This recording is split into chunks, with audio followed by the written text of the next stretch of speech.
नाजरीन आदाब, अजमत times news channel में आप तमाम का खैर मकदम है। आयशा अमीना ट्रस्ट नगरतपेट बेंगलुरु के सदर डॉक्टर अहमद शरीफ सिराज ने उनके घर पर आज हफ्ता प्रेस कॉन्फ्रेंस का एहतमाम किया गया। डॉक्टर अहमद सिराज की तबीयत नासाज होने के बावजूद उन्होंने कहा जो इल्जामात लगाए गए हैं बेबुनियाद हैं। इस मौके पर मोहम्मद उबैदुल्लाह शरीफ ने तस्वीर से मीडिया से आगाह किया। डॉक्टर अहमद शरीफ सिराज की अहलिया फिरदौस और साथ में उनके घर के तमाम अफराद मौजूद रहे। उन्होंने भी अपने ख्यालात का इजहार किया। जो मामला आयशा अमीना के साथ हुआ है, जो मेरे साथ नाइंसाफी हुआ है, मेरे नहीं बल्कि मेरा पूरा ख़ानदान के साथ नाइंसाफी हो गया। और यह चीज़ जो है नबी शरीफ साहब जो वफ़कर है मेरा वालिद है,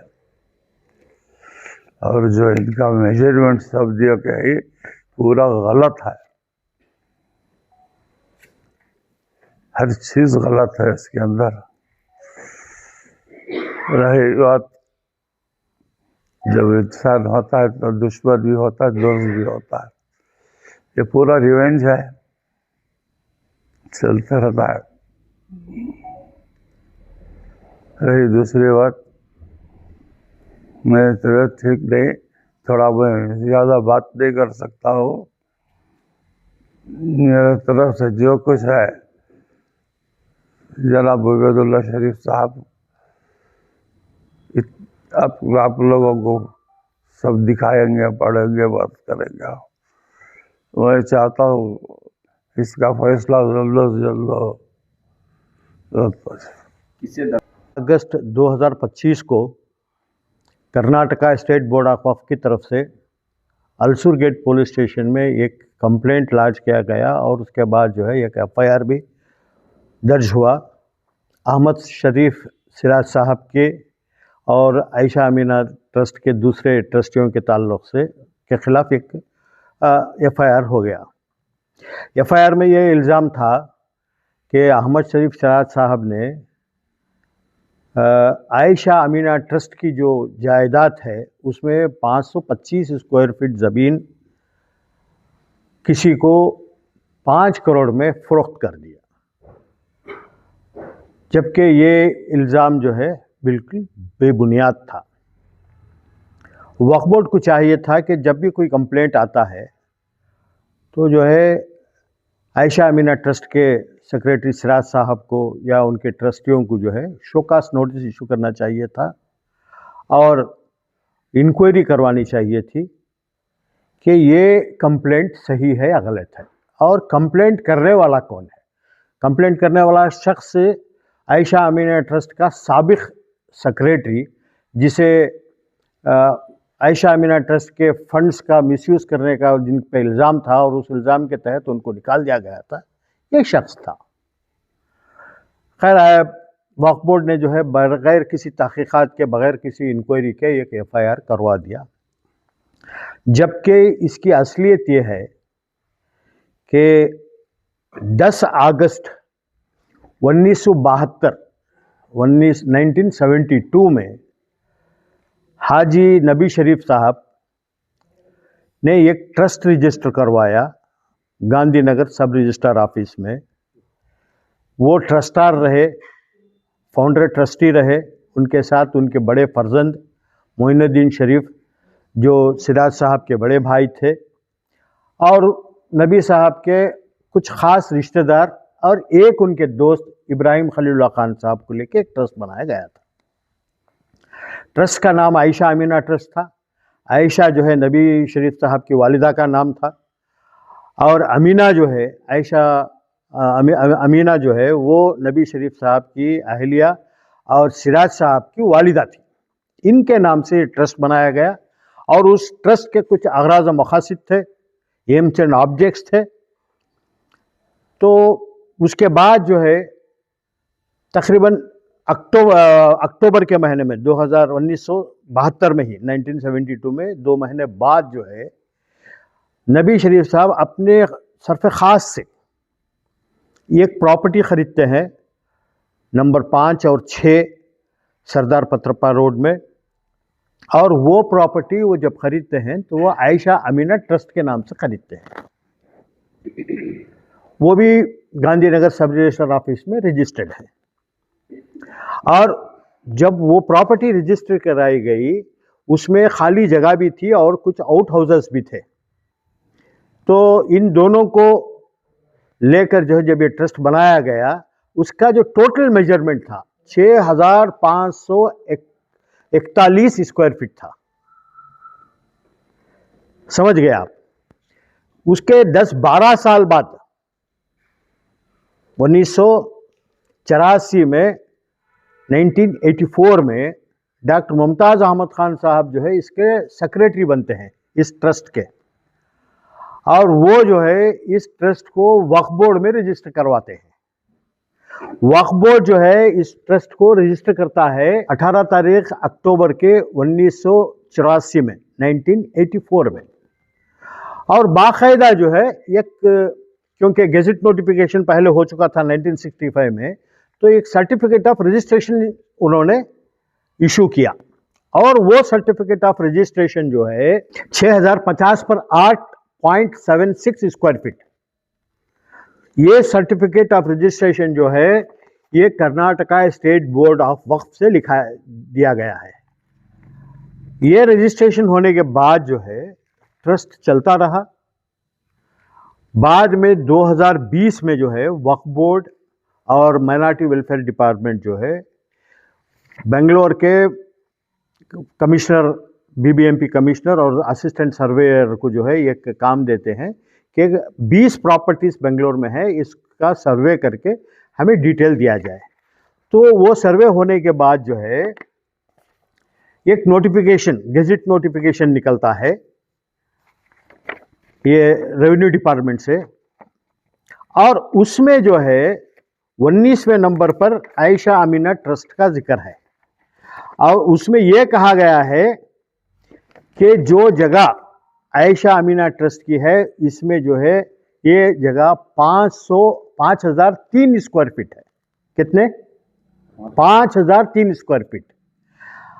वो कॉलम नंबर 6 में है।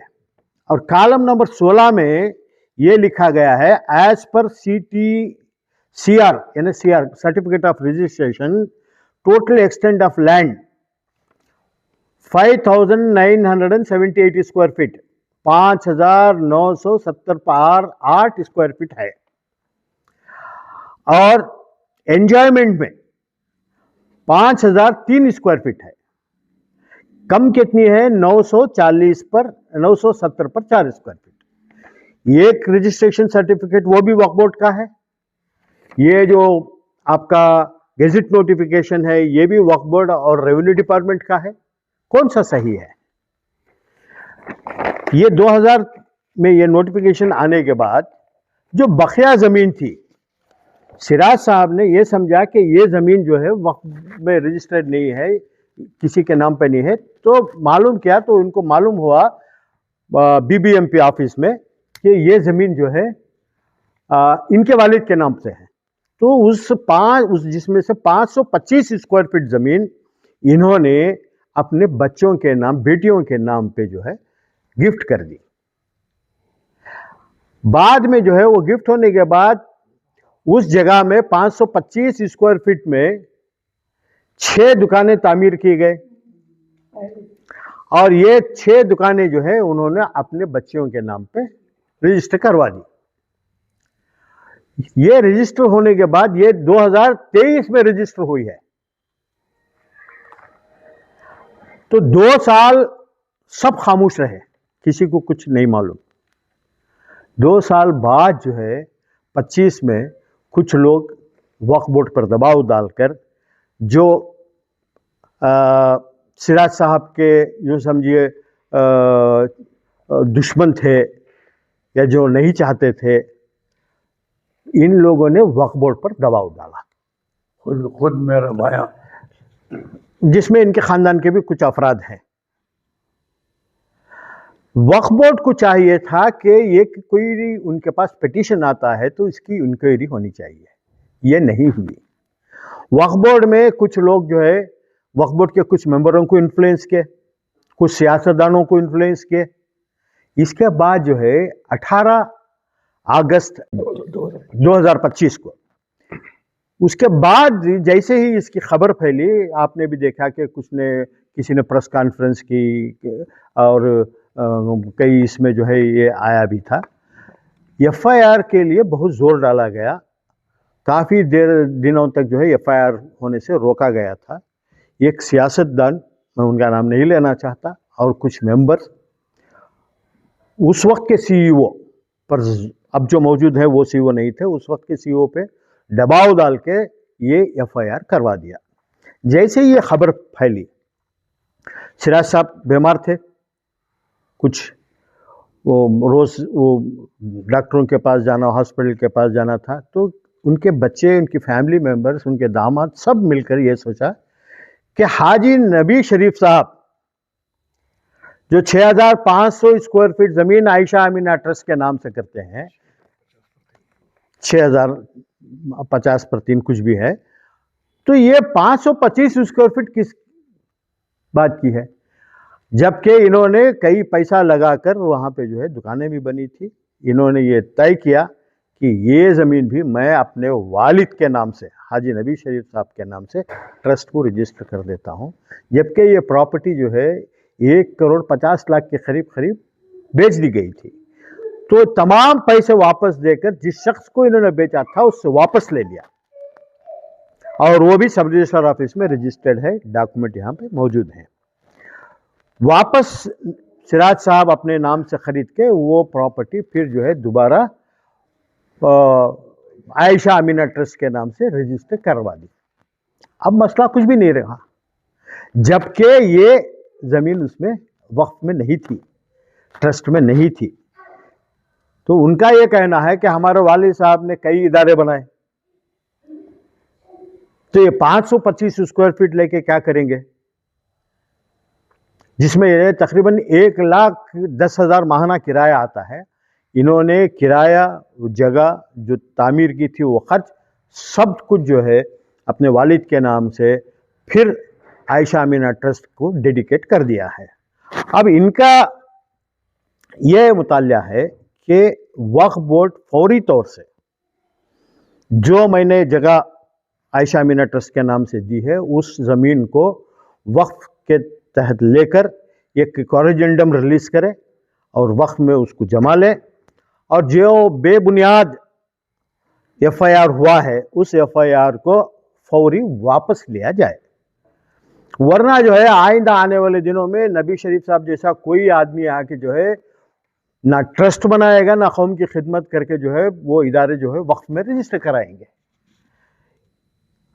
आज से 45 साल पहले जो है नबी शरीफ साहब ने जो है जो कारनामे किए हैं, अगर उसकी थोड़ी भी हमारे दिलों में इज्जत है तो हमें चाहिए कि इस केस को न सिर्फ ख़त्म किया जाए, बल्कि आज के दौर में नबी शरीफ साहब का जो खून इनके और इनके बच्चों के रगों में दौड़ रहा है, उन्होंने ये प्रॉपर्टी वापस देके साबित कर दिया कि हम भी ये काम कर सकते हैं, हम भी कौम के लिए कुछ भला कर सकते हैं। जबकि मुझे मालूम है, मैं अपनी ज़ाती तौर से कहता हूँ कि अल-अमीन देवर जनरल स्कूल, अल-अमीन कंबोलपोश स्कूल और हमारे मदरसे निस्वान के लिए जो है हमारे शरीफ साहब जो है, सिराज शरीफ साहब, उनके बच्चे जो है, उनके अहलिया काफ़ी मदद करते हैं वहाँ के असातिज़ा की, वहाँ के जो है तलबा की। ना सिर्फ वहाँ बल्कि कई जगह स्कूलों में जाते हैं, जो होसकोटे में अल-अमीन का इदारा है, वहाँ के बच्चों को जाना, उनकी मदद करना। ऐसा आइंदा कोई नहीं करेगा अगर वक्फ बोर्ड आंख बंद करके जो है किसी के ऊपर भरोसा करके ऐसा कदम उठाएगा, तो कोई आगे नहीं आएंगे। बस इतना ही है कि इस केस को जल्द अज जल्द वापस लिया जाए और जो जगह इन्होंने दी है उसको वक्फ के गेजेट में कोरिजेंडम रिलीज किया। किसके खिलाफ करेंगे? नहीं, जो एफआईआर लगाने में कोई एफआईआर जो है वो वक्फ बोर्ड की तरफ से हुआ है, वक्फ बोर्ड को चाहिए, वक्फ बोर्ड की जिम्मेदारी। हाँ, मगर इस वक्त मेरी अपनी ज़ाती, मैं उबैदुल्लाह शरीफ की हैसियत से कहना चाह रहा हूँ जब ये इल्ज़ाम इन पर लगाया गया था उस वक्त जिस तरीके से कुछ लोगों को इनका साथ देना था वो साथ नहीं दिया। ये एक अफसोस की बात है। कोई भी एक इदारा होता है, इदारे में अपने ही इदारे के किसी एक शख्स पे या कुछ 2-3 अफराद पे कोई इल्ज़ाम आता है तो पूरे लोगों को मिलकर उसका मुकाबला करना चाहिए, वरना इदारे नहीं चलते। पहले जो चल गए, अब माहौल बदल गया है। मैं ज़ाती तौर से जो है शुरू से सिराज शरीफ साहब के साथ रहा। मैं आज भी कहता हूँ इस मामले में मैं सिराज साहब और उनकी फैमिली के साथ खड़ा हुआ हूँ, बल्कि शहर के हर शख्स को चाहिए। मैं पर्सनली जो है नबी शरीफ साहब से मेरी मुलाकात है, मैं खालक साहब हम सब जो है उनको देख कर हैं। उन्होंने आज हम ये कहते हैं कि एम्पावरमेंट ऑफ वुमेन का जो हम बात करते हैं वो काम उन्होंने आज से 50 साल पहले किया है। अपनी बीवी, अपनी वालिदा के नाम से एक ट्रस्ट बनाना और उसके अगराज़ मकासद के ऊपर चलना।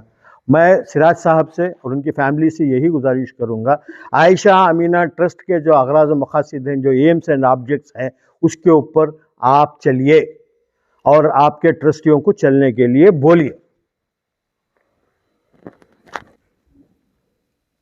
सर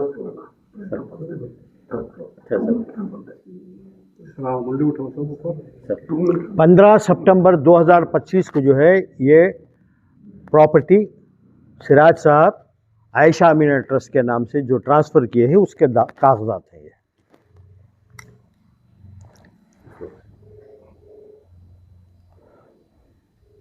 सब रेडी हो। कि वो ये एफआईआर होने के बाद उन्होंने ये करे सो क्या? हाँ, अब चुप बदनाम करने की कोशिश कर रहे हैं। तो जिस तरीके से उनके वालिद ने यह प्रॉपर्टी दी थी, जो बकिया प्रॉपर्टी थी जो इनके नाम पे थी, वो इन्होंने उसके नाम कर दिया, वापस नहीं कर दिया है।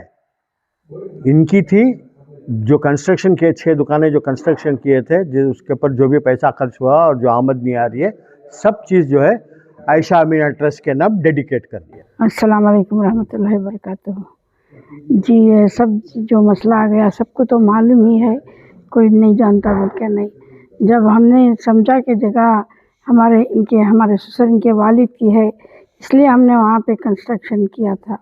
कंस्ट्रक्शन करने के बाद हम लोग क्या सोचे, बहनों भाइयों का भी हक़ है बोलकर, जब इनके पर तबीयत बहुत ख़राब बिगड़ गई, किडनी प्रॉब्लम हो गई, तो हम लोग बच्चियाँ और हम मिलकर जगह उसको बेच दिए। बेच कर बहनों भाइयों का हिस्सा हम लोग उठा कर रखे थे। तो दूसरे ही तीसरे दिन हमको एफआईआर की जब नोटिस मिल गई तो हमने सोचा कि इनको भी क्यों दे, फिर उसको भी वापस करना है बोल के हमने उनका हिस्सा रुका दिया, जो फैसला होना होने दो। वह हम लोग सिर्फ बेटा नहीं है, बस 2 दामाद हैं और हम लोग भाई को बच्चे 6 सब मिलकर बहुत बहादुरी से इस चीज़ का मुकाबला किया। यहाँ तक हमारे देवर जो हैं पुलिस स्टेशन के पास सुबह ही 7 बजे से जाकर खड़े रहते थे कि हमें अंदर करें, हमें अंदर। इनकी तबीयत तो हालत बहुत नाजुक थी। अब गैर तो गैर अपनों ने भी बहुत अच्छी दुश्मनी निभाई हमारे साथ। चलो अल्लाह उनका खैर करे, कुछ नहीं बोलना चाहती मैं। फिर भी हमें एक अच्छे लायर से बहुत अच्छा मशवरा मिला, बहुत अच्छा केस उन्होंने लड़ा। और हम लोग किसी ने कभी पुलिस स्टेशन ना तो एक पुलिस के पास गए, ना तो एक कोर्ट में हाजिर हुए, बिना घर में ही बैठे अल्लाह ताला ने सारे मसले हल कर दिए, सब चीज़ से बरी हो गए। बस सबका शुक्रिया, और उबैदुल्ला साहब का और इम्तियाज़ भाई का भी बहुत शुक्रिया। ये सिर्फ 2 लोग हमारे साथ बहुत उम्मीद से खड़े रहे और आखिर तक भी हमारा साथ दिया इन्होंने। सारी बातों का अहम मुद्दा ये है कि ये पूरी जो कार्रवाई हुई इसके पीछे सबसे पहले एक शख्स का हाथ है, वो है मेरे ससुर का पालकड़ा बेटा है, वो यासीन शरीफ है। उसी ने इतनी बड़ी कार्रवाई सब सारी फसाद फैलाई है। वो खुद ट्रस्ट का पैसा, ट्रस्ट की जगह दबा कर बैठा है, वो खुद उसके पर केस है, उसके बावजूद उसने दूसरों को चोरी का इल्ज़ाम ढाया है।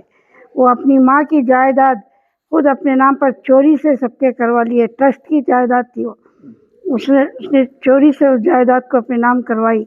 वो जायदाद जो है अब हमारे कब्ज़े में है जगह, उसका केस भी है कोर्ट में, और उसके आंग में जो खून बह रहा है अल्लाह के बाद वो मेरे शौहर का है, मगर मेरे शौहर ने उसे खूब बचाया, उसका सब कुछ साथ दिया, उसका सिला उसने बहुत अच्छा दिया। खैर अल्लाह ही उसका फैसला करेगा। नवाज शरीफ है, मैं साहब का दामाद हूँ, दामाद से ज़्यादा बड़ा बेटा जैसा हूँ, पहला दामाद हूँ, जिन्होंने एजुकेशन के लिए अपनी पूरी लाइफ सेक्रीफाइस की। जो नबी साहब के बारे में जो उबैदुल्ला साहब ने बताया था, वुमेन एम्पावरमेंट जो 1972 में कोई सोच भी नहीं रहा था कि 13 साल 14 साल की उम्र में बच्चियों को शादी करना, उस समय इन्होंने वुमेन एम्पावरमेंट का सोचा। उन्होंने गौसिया इंजीनियरिंग कॉलेज बनाई, उन्होंने आयशा अमीना ट्रस्ट बनाया। ये सब करके जब इनकी तबीयत नाजुक नबी सराय बनाया, जब साहब की तबीयत थोड़ी नाजुक हुई तो जो एलिमेंट्स सोच रहे थे कि ये नाजुक हैं, इनके साथ कोई नहीं है अभी, तो हम थोड़ी ना थोड़ी बदमाशी करेंगे करके इन्होंने जो किया, इसका तो जैसा हमारे मदर-इन-लॉ ने भी बोला कि ऊपर वाला इसका अजर देने वाला है। बट इन्होंने इस उम्र में प्रॉपर्टी, फिर भी इन्होंने बोला कि मैंने इतनी लाइफ मैंने एजुकेशन के पीछे सैक्रिफाइस की है, अब मैं ये बेकार अफवाहों में नहीं करना चाहता हूँ। मेरे बाप ने जो भी दिया है, नबी साहब ने जो दिया है 6050 स्क्वायर फीट, जो 570 स्क्वायर फीट जो इनकी थी, इन्होंने बोला ये भी मैं मेरे वालिद के नाम पे दे दूंगा करके। जो इनके ऊपर जो इल्ज़ाम लगाए गए हैं पूरे बेबुनियाद हैं। He was just targeted because of is ill health, जो इनकी बीमारी थी इसकी वजह से इनको टारगेट किया गया था। चलिए, बड़े लोग हैं, उबैदुल्ला साहब हैं, इम्तियाज़ साहब हैं, ये सब लोग साथ में खड़े रहे। जैसा मैं भी नाम लेना नहीं चाहता कि बहुत लोग जिनको इन्होंने वो ओहदे पे लेके आए थे उनको खड़ना चाहिए था, नहीं खड़े, बट फिर भी वक्त है, हम तो पिल्लर के जैसे खड़े हुए हैं, हम इनके साथ हर टाइम हैं। भी इदारे के एक ट्रस्टी हैं, इन्होंने भी बहुत काम किया। शुक्रिया। अस्सलाम वालेकुम, मेरा नाम फलक नवाज शरीफ है।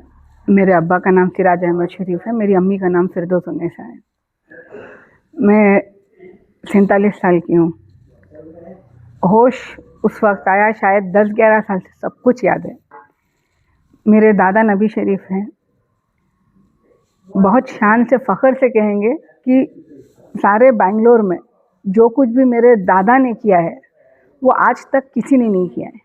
भले वो कितना भी नाम नहीं लेंगे, कोई भी बड़ा बिल्डर क्यों ना रहे, कोई भी बड़ा मिलियनर क्यों ना रहे, शायद नहीं किया है। किसी ने शायद वक्फ बोर्ड को इतना कुछ नहीं किया है, खैरात में सब कुछ नहीं दिया है। हर कोई करते हैं खैरात, हर कोई करते हैं, कोई कम करता है, कोई ज़्यादा करता है, कोई करोड़ों में करता है, वो नहीं मालूम। अपनी अपनी हैसियत में जो जो किया है वो किया है। रहा सवाल इस हिस्से का, मेरे अब्बा पे जो भी लगा है सब बेबुनियाद है। ये कोई पहली बार नहीं है जहाँ मेरे चाचाओं ने या मेरे अब्बा के ख़ानदान वालों ने किया है। मेरे अम्मी और अब्बा हमेशा एक साथ सबको लेके चले हैं। इनफैक्ट मैं तो कहूँगी कि आज मेरे दादा का जो ख़ानदान है वो सब मेरे अब्बा के तुफैल से अल्लाह के बाद चल रहा है। मेरे अब्बा ने मेरी अम्मी के नाम के जायदाद देके सबका घर बसाया है, फिर भी उन लोगों का पेट नहीं बसा है। हर वक्त उनको रहती है मेरी निगाह मेरे अब्बा अम्मी के सब कुछ पे। ये पहली बार नहीं है जो मेरे चाचाओं ने ये किया है। 20 साल पहले जब मेरे अब्बा बहुत बीमार थे, 21 दिन तक कोमा में थे, उस वक्त भी उन्होंने ये शरारत की थी। उनकी प्रॉपर्टी लेके, उनकी जो कमाई का जरिया था वो प्रॉपर्टी पे बैठ के, उस वक्त मेरे अब्बा बीमारी की हालत में भाइयों से गिड़गिड़ाए थे कि मेरे 6 बेटियां हैं, मगर मेरी अम्मी मेरी अब्बा को लेके शेर के जैसा सामने खड़े होके आधी रात को सबको भगाया, सबको बाहर भगा के वो दिलेरी से, हम सबको वही दिलेरी से बड़े किए। हमारे कोई भाई नहीं है, मगर अगर शायद 100 भाई भी होते ना, तो भी जो हिसाब से मेरे माँ बाप ने हम एक एक बेटियों को बनाया है, 100 बेटों के बराबर एक एक बेटी को बनाया है। ना हम में दौलत की कमी है, ना वो 525 स्क्वायर फीट की आस है, ना वो मेरे अब्बा को है। इसके साथ साथ अम्मी अब्बा का इरादा भी था कि खास करके बैको बच्चियों के लिए कुछ एक अलग बनाए, कुछ करें करके। इंशाल्लाह करेंगे ज़रूर, मगर इस तरह की शरारतियों के वजह से हुआ तो शायद कोई आगे नहीं बढ़ेंगे। एंड इसमें मेरे चाचा लोग इसको इतना बड़ा बनाए, शायद किसी ने नाम नहीं लिया मगर मैं नाम लूँगी, सुभान शरीफ साहब की बदौलत से, जिनको मेरे अब्बा ने सारे प्रूफ के साथ निकाला था। उन्होंने एक यूट्यूब वीडियो रिलीज किया कि मुझे निकाला गया था, मुझे किया गया था, मेरे सारे XYZ बेबुनियाद साबित हुए थे। वेराज द फैक्ट वॉज, जो आज भी पुलिस स्टेशन में मौजूद है, वो आके मेरे अब्बा के पाँव पे गिरे थे, बाहर मिनिस्टर्स के थ्रू गए थे कि सिराज साहब मेरी उम्र हो गई है, मेरी उम्र मेरी सर्विस पे मुझे करियर धब्बा नहीं चाहिए, प्लीज़ केस ले लीजिए। वरना आज वो यूट्यूब में कॉन्फ्रेंस नहीं देते, जेल में बैठ के खंबियाँ गिनते। और इन लोगों ने कोई कसर नहीं छोड़ी। मेरे चाचा लोगों ने मेरे सामने बोला कि एक रात तो स्टेशन में बिठाना है। मैं बोला अगर तवक्कल तो अल्लाह, अगर अल्लाह चाहता है तो होएगा। मेरे अब्बा 29 साल की सर्विस ये इंडस्ट्री में किए हैं, अपनी बेटी एक एक बेटी के लिए भी जो करना है किए है। उसके अलावा कौम के लिए जो किए है ना, वो मैं गिना नहीं सकती, क्योंकि वो गिनाने से ना उनकी सारी खैरात बेकार हो जाएगी।